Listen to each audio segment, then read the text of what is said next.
Yes guys, how's it going? Welcome back to a new video. Hope you guys are all having a lovely day on this minging day in Newcastle, chucking it down with rain. Having said that, doesn't look that much nicer over in Australia. The Newcastle played Spurs today in their first of two games out in Australia. Let me know down below if you watched the game. It started at 10:30, 11-ish. It was available on the Newcastle United TV if you were a season ticket holder or a member. It was free, or if you weren't, you had to pay for it £5, or it was on like Astro Sports or something if you have that as well. But anyway, we won. We won on penalties. Gillespie, the man, takes all the plaudits. The goalkeeper who we've barely see play, if we have ever seen played for a long time.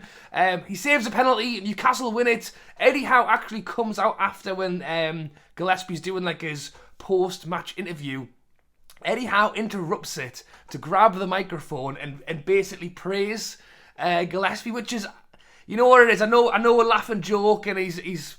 It looks like he's going to get a new deal. Possibly is going to take up that third choice goalkeeping spot after this season being like fourth place, you know. Eddie Howe clearly likes him. He gave him a lot of praise off the field. And you know what? Regardless of what you think of, not even Gillespie as a person, because I think he's probably a class lad. It's more about whether it's right to keep him if he's not going to play. But what Eddie Howe did was class. Spurs scored first. Maddison puts the ball in the back, and who knows, maybe we'll need him because Nick Pope, I think he was still asleep after the fight over there. Bearing in mind they only landed yesterday night. He passes the ball to Maddison. He puts it in the back of the net.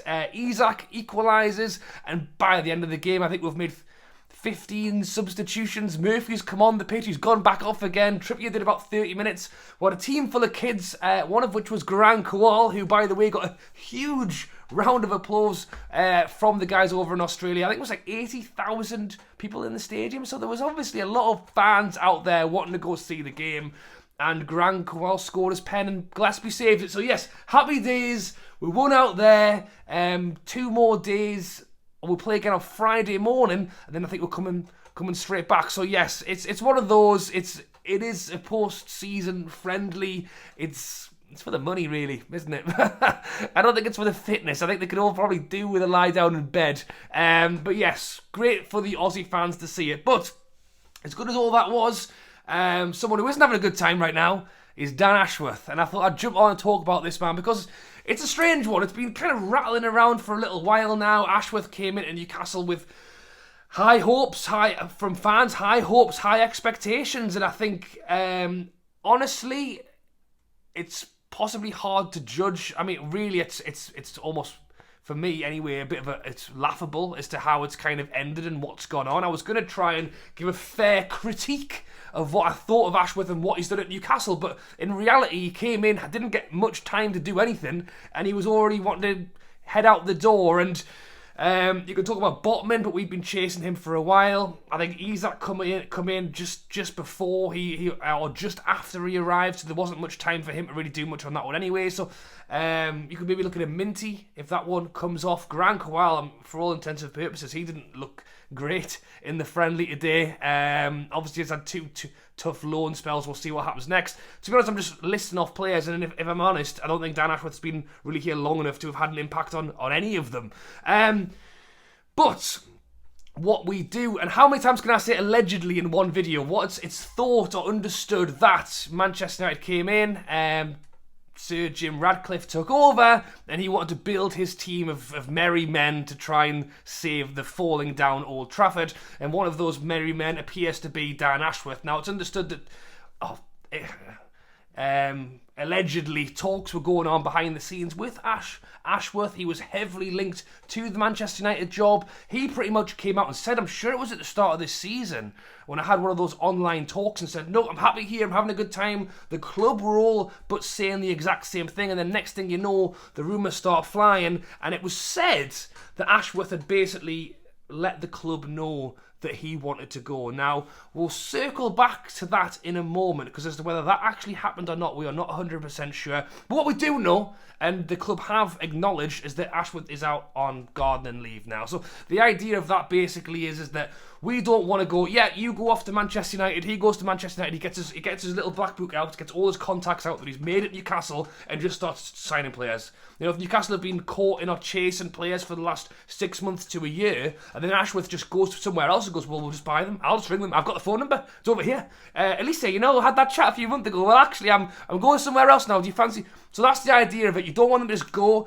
You'll likely have a restriction in his contract that he can't go and work somewhere else for a certain amount of time. The way to get out of all this is to put him on garden leave, which I know is sitting in his garden. He's not going to have a great job in the garden today. It's chucking down the rain. The idea is that he can't really be active on behalf of somebody else while he is still technically the Newcastle United director of football, and it's thought that that gardening leave could well go on to late 2025. So unless an agreement is made either between Newcastle and Ashworth to go, you know what it is, we've had enough paying you, because we're paying him, we've had enough paying you, we're just going to let you go, but you have to do this, this and this, or Manchester United come in and offer us a big chunk of money, and then we'll let him do what he wants. Now, Newcastle was reportedly holding out for £20 million. That's what was written in the contract, or that was what was kind of thought to be the going rate for the man, or whether Newcastle, or whether the going rate's 50 quid, but Newcastle went, screw it, we're going to make it 20.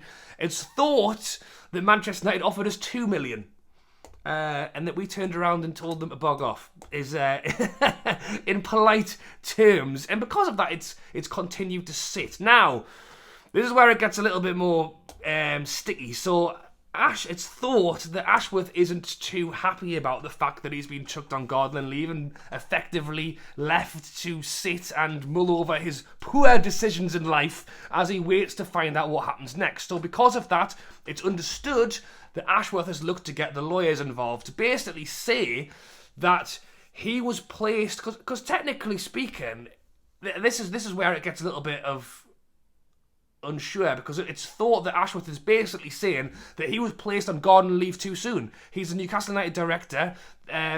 Why has he been put on? So if it's kind of like the rumours have come back to Newcastle, that in fairness, Newcastle, in my opinion, Newcastle can do whatever the hell they want, you know, in this situation. They've had huge rumours or stories or other people saying that Ashworth is involved with another club. I think they're within their right to pull rank and decide what they want to do with their staff member. But Ashworth is saying that because there was no defined reason, that he can't just be put on gardening leave, almost as if it was reported that Ashworth told them that he wanted to go. It's almost sounding the way he's talking as if he didn't do that. Newcastle have just taken this without even consulting Ashworth. Newcastle have gone, nope, get him out of here, because we don't want to be involved in all this crap. So Ashworth is effectively going to try and fight that with Newcastle. It's not, his case isn't, in my opinion, his case isn't looking quite so sweet after what was released last night by the Daily Mail. So it's being reported that while Ashworth was emailing Berardi, he's the Man City chief of football that's also been heavily linked with Manchester United. He's also now just been put on gardening leave by Manchester City, possibly at the reveal of what I'm about to talk through next. It's understood that both Ashworth and Berardi had been emailing about basically what was going to happen next, and Ashworth saying that he would be interested at the job of sporting director at Newcastle United.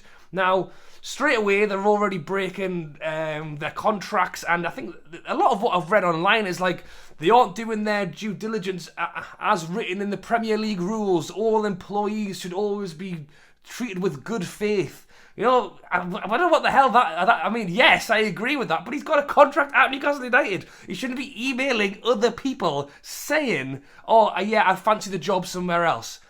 And if you think that's the bad bit, it's actually not. The worst bit is that it's reported he accidentally sent that email to a Newcastle United staff member.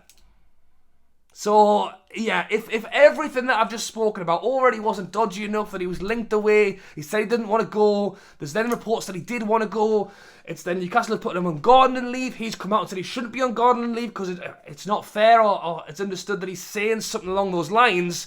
well, that blows his argument straight out of the water, because it's now being revealed across multiple outlets now that Dan Ashworth is allegedly sending emails to the opposition and has allegedly accidentally sent it to the Newcastle staff members.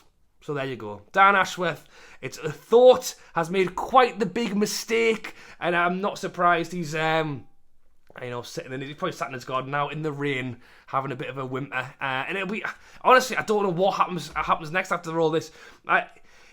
Obviously, Newcastle would have known about this sooner, which again gives them great reasoning as to why they would have put him on garden leave. It wasn't just the rumours. If this is all true, it's actually through the facts of the matter that they've had an email pushed forward to Amanda Staveley going, what the hell am I reading here? Let's get him out. So what happens next, I don't know. I think at this point, Newcastle have already dug their heels in so far to say, you've got to give us... I mean, in fairness, I think if Manchester United had turned around and said 10, 15 million, I think we would have considered it.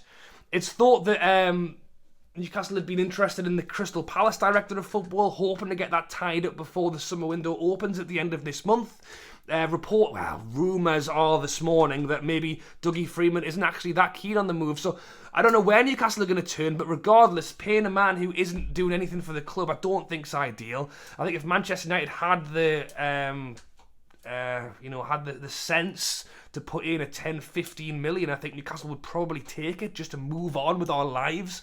But I almost think a 2 million after asking for 20 is almost like a kick in the backside. It's like, well, no. It's like, well, actually, after having that useless offer, having heard some of the stuff that's been coming out of late, I'm not surprised Newcastle have dug their heels into this one.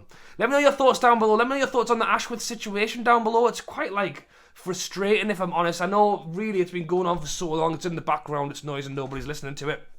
At the moment we bring in a new director of football to replace him, he'll just continue to sit on this, well, I was going to say the sidelines, not even in the stadium, he'll sit somewhere else while we crack on with what we're doing next. But if really, in my opinion, he's tied himself in a knot and there's nowhere to go, because if what I'm reading today and yesterday and what has been rumoured for some time now is true, Ashworth has pretty much put his stake in the ground in the wrong place, because Manchester United have gone, yeah, come to us.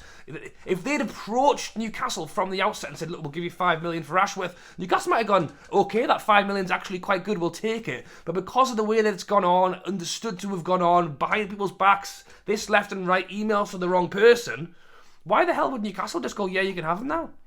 So I think for you let me know down below, do we leave him there forever? I think really the best scenario is that we get a proper offer from Manchester United and we all move on with our lives. But I would honestly not be upset if we continue to just let him sit there after the way this has all gone on.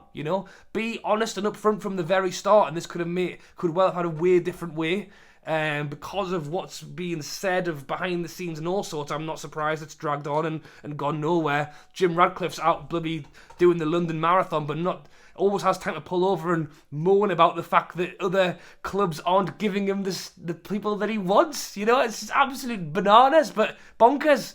But yeah, let me know your thoughts on Ashworth down below in the comments. Thank you guys for watching. There's loads going on at the moment. There's at least 3 or 4 different things coming out. I could do a Tune Tuesdays every day at the moment, so we will wait and see what happens next. Alright guys, thanks for watching, and I'll catch you later.